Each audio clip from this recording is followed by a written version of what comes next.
brought to you by Silver Pumps. Top quality और consistent performance के लिए सिर्फ सिल्वर पंप्स नाम याद रखना। ये टाइमिंग देखिए, मणिपुर में राष्ट्रपति शासन लगाना है, वो बिल संसद में रात के 2 बजे लाया गया। जब अमेरिका ने एक तरह से आर्थिक आक्रमण कर दिया भारत के ऊपर और इतनी ड्यूटी टैरिफ लगा दिए कि हमारा जो उद्योग और जो एक्सपोर्ट का हमारा पूरा भारत की जो ताकत थी उसको कमज़ोर करने का काम किया। जिस राष्ट्रपति को खींच कर प्रधानमंत्री गले लगाते थे, अभी वहाँ होकर आए हैं, उसका पुरस्कार ये मिला है कि इतना भयंकर टैरिफ लगाया है कि अर्थव्यवस्था चरमरा जा सकती है, लाखों नहीं करोड़ों लोगों के रोज़गार जा सकते हैं। ऐसे समय पर कि देश में इस पर चर्चा होगी, लोग जवाब मांगेंगे, हमें प्रभावी कार्रवाई करनी पड़ेगी। उससे बचने के लिए बड़े बड़े देशों ने कदम उठा लिए हैं, यूरोप ने, इंग्लैंड ने, चीन ने, कि हम अमेरिका के खिलाफ कदम उठाएंगे। भारत अभी तक चुप है और उस जवाब देने से बचने के लिए इस बिल को लेकर आए हैं। और हम लोग तो चाहते हैं अगर किसी भी क्षेत्र में आपको कुछ कमियां दिखती हैं, कुछ गलतियां हुई हैं, उसको सुधारने के लिए आप रिफॉर्म करना चाहते हैं, उसमें कोई आपत्ति नहीं है। लेकिन ये बिल जानबूझ के लाया इसलिए गया है ताकि लोगों के अंदर एक भ्रम पैदा हो। धर्म के नाम पर लोगों का जो बंटवारा करने की कोशिश भाजपा हमेशा करती है, उसी रास्ते वो चलना चाहते हैं। और हमें लगता है कि पूरे विपक्ष को 234 विपक्ष के इंडिया अलायंस के सांसद हैं, जिस प्रकार इस बिल को लेकर आए हैं, जिस जल्दबाजी में लेकर आए हैं और जिस मंशा से लेकर आए हैं, उस पर बहुत बड़े सवाल उठते हैं। और मुझे लगता है कि ये जानबूझ के एक द्वेषता पैदा करने का माहौल निर्मित करने का काम भाजपा कर रही है। पेपर को लेकर आपने अपनी सरकार में की यात्रा निकाली थी, अब विपक्ष में है, तो इस पेपर लीक प्रकरण के मामले में आपका क्या? सरकार लगातार दावा कर रही है हम बड़े बड़े मगरमच्छों को पकड़ेंगे, हम किसी को छोड़ेंगे नहीं। अब 1.25 साल हो गया है, छोटे मोटे 2-5 लोग पकड़े होंगे, लेकिन सरकार जो केंद्र में भी उनकी है, राज्य में उनकी है, CBI है, सारी एजेंसी हैं, बावजूद उसके क्या उनकी व्यवस्थाएं हैं कि वो अभी तक लोगों को पकड़ नहीं पा रहे हैं, ये समझ से परे है। और मुझे लगता है कि इसमें कुछ ना कुछ छुपाने को होगा, नहीं तो सरकार आश्वासन के बाद भी कार्रवाई नहीं कर रही है। और ये बहुत बड़ा एक सरकार के ऊपर सवाल उठता है कि आपकी इंटेंशंस क्या हैं। आप नौजवानों के साथ न्याय करना नहीं चाहते हैं तो हम भी जवाब मांगेंगे, जनता भी जवाब मांगेगी। MSP खरीद नहीं हो पा रही फसलों की, तो वो तो पूरे प्रदेश में हाल देख लिया हम लोगों ने। MSP पर पहली बात तो सरकार ना तो बना पाई है कानून, केंद्र सरकार, और राज्य सरकार को भी जो बोनस घोषित करना था वो भी नहीं कर पाई है। तो यहाँ तो मैंने जैसा अपने उद्बोधन में कहा, सरकार अपने आप ही चल रही है।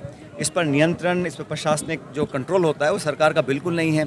अभी सीकर में इतना बड़ा आक्रमण किया पुलिस के ऊपर, अभी भीलवाड़ा में फिर यहाँ लोगों ने अटैक किया है, फैक्ट्री वर्कर्स ने पुलिस पे। लेकिन जो अराजकता फैल रही है, जो टकराव हो रहा है, लगातार यहाँ बलात्कार हो रहे हैं, महिलाओं के साथ शोषण हो रहा है, सरकार का जो नियंत्रण होना चाहिए, क्योंकि आपस में टकराव इतना ज़्यादा है, खिंचाव इतना ज़्यादा है कि सरकार काम नहीं कर पा रही है। और अब यही नहीं पता कि सत्ता में, कंट्रोल में कौन है, किसके नियंत्रण से या तो अधिकारी चला रहे हैं या दिल्ली के नेता चला रहे हैं, यहाँ के मंत्री चला रहे हैं, ये किसी को पता ही नहीं पड़ रहा अभी तक। राजस्थान को लेकर सीएम ने ये कहा कि फोन नहीं उठा रहे, बड़ा प्रोग्राम किया। किसने बोला? सीएम ने बोला है। अब ये मुझे लगता है कि उनके मुंह से निकल गई बात, हालांकि उनके को जो एडवाइज़र होते बताते कि आपको ऐसा बोलना नहीं चाहिए था, लेकिन वो हकीकत थी, उनके मुंह से निकल गई कि 35 लाख पता नहीं कितने लाख करोड़ का उन्होंने 35 लाख करोड़ का उन्होंने MOU साइन कर दिए। अब या तो ये जल्दबाजी में किए हैं, दिल्ली के नेता को खुश करने के लिए किए हैं, या लोगों को भ्रमित करने के लिए किए हैं। अब घोषणा कर दी, निवेश आ नहीं रहा, उद्योग लग नहीं रहे, रोज़गार मिल नहीं रहे, और कितनी ये राजस्थान की जनता के लिए कितनी शर्मनाक बात है कि सरकार का फ़ोन कोई उद्योगपति उठा नहीं रहे हैं MOU करने के बाद।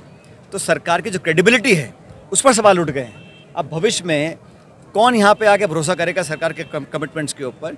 हमारी जब सरकार कांग्रेस की थी, हमने जो कहा सो किया, अतिशोक्ति नहीं करी, झूठे वादे नहीं किए। और ये 35 लाख करोड़ की जो संख्या है, कोई मंत्री बोलते हैं इतने लाख करोड़, किसी को पता ही नहीं है, असमंजस पैदा हुआ है, कोई वक्तव्य अभी तक नहीं आया है। और मैं तो बार बार कहता हूँ कि सरकार सिर्फ और सिर्फ प्रचार करने में, हेडलाइन मैनेजमेंट करने में, लोगों को भ्रमित करने में हमेशा लगी रहती है। और धर्म के नाम पर जो मैं देखता हूँ विधानसभा के अंदर भी जो बातें बोली जा रही हैं, किसी विधायक को आप पाकिस्तानी बोल रहे हैं, किसी को आप अनाप शनाप बोल रहे हैं, उस पर सत्ता पक्ष के साथी कुछ बोलना नहीं चाहते हैं। इस प्रकार अपमानित करना, इस प्रकार लोगों को टारगेट करना, प्रदेश विरोध विपक्ष के लोगों को, ये सरकार को शोभा नहीं देता है। विनायक ने कहा है कि मैं 9 महीने बाद में वापस आ गया हूँ, जल्दी काम करूँगा, 9 महीने में कर दूँगा, दिल्ली पहुँच गए हैं।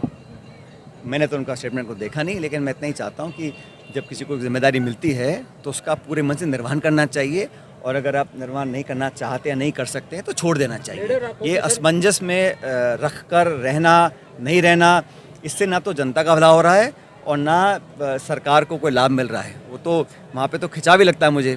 पूरे सत्र में डॉक्टर किरोड़ी मीणा जी नहीं आ पाए, और शायद उनका स्वास्थ्य खराब हो गया होगा, लेकिन वो आए, लिख के दिया मैं नहीं आऊँगा, और वहाँ सरकार से पूछा गया, कोई सरकार जवाब नहीं था। तो सरकार को खुद ही नहीं पता कि हमारे पास कौन मंत्री है कौन नहीं है। सर, लीडर अपोजिशन ने कहा है राइजिंग राजस्थान बन गया, क्या लगता है? तो ठीक ही कह रहे हैं जूली साहब, हमारे नेता प्रतिपक्ष हैं, और जब मुख्यमंत्री खुद कह रहे हैं कि हमारा कोई फ़ोन उठा नहीं रहा तो राइजिंग क्या करेगा, लाइजनिंग रहेगा ना फिर वो।